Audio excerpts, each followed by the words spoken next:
我们都知道，如今美国对中国是虎视眈眈，不仅完全无视中国警告，频繁和台岛接触，发送错误信号，还试图通过各种手段对中国进行威慑，想让中国按照美国的意思走。而最近，美国就再次发送了错误信号。最近，美国的《星条旗报》发布文章称，美国太平洋司令部空军副司令查尔斯·弗林在一次电话会议上说，美国总是被对手长期研究，所以在必要时候，美国应该和盟友一起发出必要的武力攻击。所以最近，美国陆军和空军在关岛和日本一起演习，如何让陆军快速有效地在发生重大冲突的时候进行防御和攻击。大家都知道，不管美国说的有多天花乱坠，美国在亚太的所有动作目的都只有一个，那就是针对中国、遏制中国、打压中国。而这次自然也不会例外。所以在有记者询问查尔斯·弗林，如果解放军攻台，美国会如何反应，是否能够迅速出动的时候，查尔斯回应的答案就颇为微妙了。查尔斯是这样说的：我们在太平洋拥有强大的力量，各种各样能力的军队，这足以让陆军快速部署到整个地区，甚至规模非常大。这句话总结一下，就是美国陆军可以快速部署到整个地区，而台岛自然也不会例外。这话虽然没有明示美国会出手阻止中国武力统一，但是美国陆军快速部署到任何地方，自然是在暗示这件事是会发生的。毕竟美国嘴上也一直说的是只有一个中国，手上做的却是分裂中国领土的事。从和岛内军事勾结到公然立法在自己的地图上把台岛从中国划出去，哪一样不是在干涉？先不管美国怎么想的，中国对这件事的回应从来都是一致的。美国分裂中国就是在妄想，中国坚决捍卫国家主权利益，甚至会不惜一切代价。所以美国想法是挺好的，然而却不知道中国只需做一件事。如今中国说的话，美国之所以敢不听，不就是因为美国认为中国的实力不如美国？美国就算拿捏台岛，中国也没有办法。所以中国如今只需做一件事，全力做好自己的事，让中国的发展势不可挡。这句话虽然简单，但其实却是目前这对美国最有效的方法。毕竟中国实力的发展速度本就比美国更快，即使还有一点距离，但超过美国也基本上是板上钉钉。所以如今中国如果在美国的各种遏制手段下依然发展得越来越好，美国不仅能更清楚地认识拿捏台岛不可能遏制中国，还不敢继续拿捏台岛，因为到了这个时候，等待他的就是解放军的雷霆之怒。说到日本，我们大都对这个国家嗤之以鼻，不仅仅是因为历史上的民族仇恨，更是因为其现在的所作所为。近一段时间，日本的挑衅举动似乎已经脱离了美国而存在，大有同中国彻底撕破脸的架势。据英国金融时报最新报道称，日本防卫大臣岸信夫在接受采访时再次无端挑衅中国，试图将中国内政问题扩大化，阻挡中国崛起的关键进程。这一点中国是无法容忍的。除此之外，在英国航母来南海挑衅的时候，日本还摆出极为欢迎的姿态，称日本欢迎英国航母编队经由南海水域前往日本。日本这样赤裸裸地支持英国军舰挑衅中国，其用心之险恶昭然若揭。既然日本做到这个地步，中国也无需再给他们颜面。对于日本，中方根本毫无任何容忍的限度可言。日前，中国驻澳大使馆大使就当场谴责日本驻澳大使山上信悟对华恶毒言论。单单从这一句话就可以得知中方这一回击的罕见性。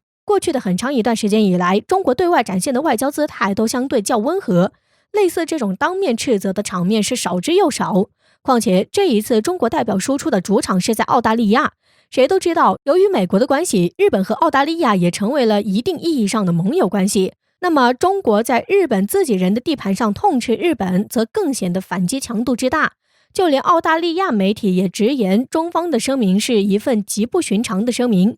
更加大快人心的是，在中国痛斥日本时，日本盟友澳大利亚根本不敢帮，甚至还表现出同中国一个战线的意味在中国大使痛斥日本后，澳大利亚方面担心中国将其归于中日在澳外交风波，怕中国迁怒于他，于是就主动紧急联系双方加以调和，但是效果并不理想。另外，澳大利亚媒体在报道这一事件时称日本大使攻击中国的言论为恶毒言论。从这里我们也可以看出，澳大利亚被中国制裁后，在处理与中国相关的问题时，做法都更加小心谨慎。可以说，无论是澳大利亚还是日本，都不具备同中国叫嚣的资格。一个是区区的弹丸小国，一个是连基本国防都要靠别人的二流国家。中国若是想出手回击，随时都可以将他们打亡国。如果他们再执迷不悟，中国的回击只会一次比一次更狠。中国的底线绝对不允许小小之辈践踏。日前，美国海军卡尔文森号航母从圣迭戈海军军事基地启程，前往西太平洋进行部署。根据美国海军协会网站的消息指出，与以往航母部署不同的是，这次卡尔文森号航母搭载了一个中队，其中包括 F-35C 以及 CMV-22B 鱼鹰旋翼机在内的共12架战斗机。除了首次航母携带5代机部署以外，此次卡尔文森号航母战斗群还携带了一支非常豪华的护航编队，查菲号、奥凯恩号、斯托克戴尔号、杜威号、希金斯号以及迈克尔墨菲号共6艘阿里伯克级驱逐舰，加上1艘尚普兰号导弹巡洋舰。毫不夸张地说，这是美国航母战斗群近些年来护航舰最多的一次。与此同时，几乎在同一时间，印度方面对外宣布将向中国发出严厉信息。印度海军计划8月初向东南亚、南海和西太平洋派遣由4艘军舰组成的舰队，进行为期2个多月的部署。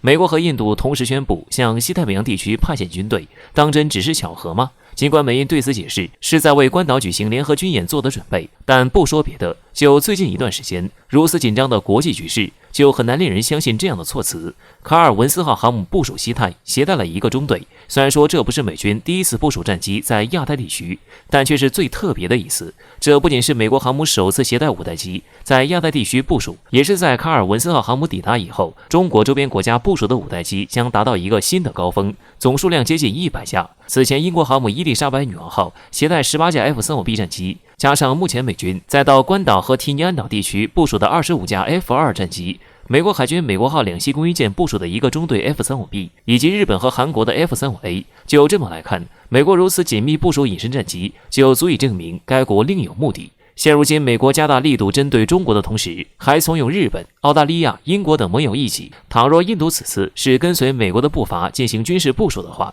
那这很可能意味着其他美国盟友将随时待命。从这一点就不得不让我们怀疑，美国是不是已经打算铤而走险？毕竟美国当前在西太部署的所有军事力量，已经足够美国发动一场中等规模的战争。难不成正如相关专家得出的结论那样，紧锣密鼓的军事调动彻底暴露了美国强盗的本性？当然，这只是猜测，但为何中国异常淡定？在分析看来，越冷静就越证明解放军已经蓄势待发，随时准备开火反击。有时候关门打狗未必不是一件好事，敌人都到家门口来了，炮轰之下，我军已没得选，索性给其致命一击，只有打怕了，才不敢再来。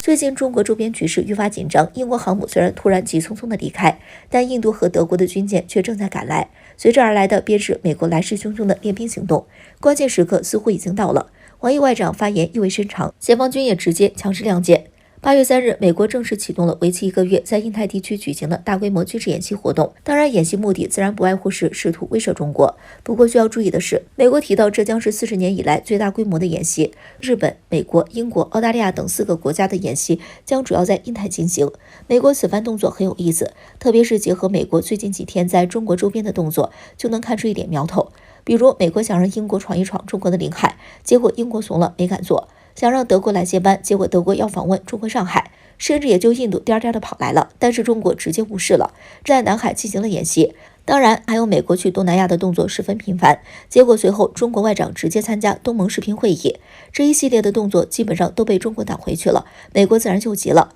原本自从拜登上位后，美国每次想要拿捏中国，结果都没能成功，反而自己被搞得越来越狼狈，就已经很着急了。如今急上加急，美国自然再次举起了军事威胁，于是这号称是40年来最大规模的军演，直接就矛头对准了中国。可惜的是，美国照样打错了算盘。就在美国开始演习后，解放军直接硬刚美国，在2天之内连发5条航行警告，从南海、黄海到渤海3大海域，解放军直接强势亮剑。从8月3号到8月13号，解放军可谓是火力全开，这番动作完全可以说是直接剑指美国。所以美国试图用军事威慑中国，那也要看中国怕不怕。不过有一点需要注意，随着中美这样正面对抗的交锋越来越多，双方战力早已不再是势均力敌。在没有诸多盟友帮助的时候，美国已经开始虚了。证据就是随着解放军的动作，美国再次把航母调来亚太了。美国太平洋舰队的官网上已经发布了公告，卡尔文森号航母已经从圣地亚哥海军基地启程，前往亚太部署。对于美国这种誓不罢休的态度，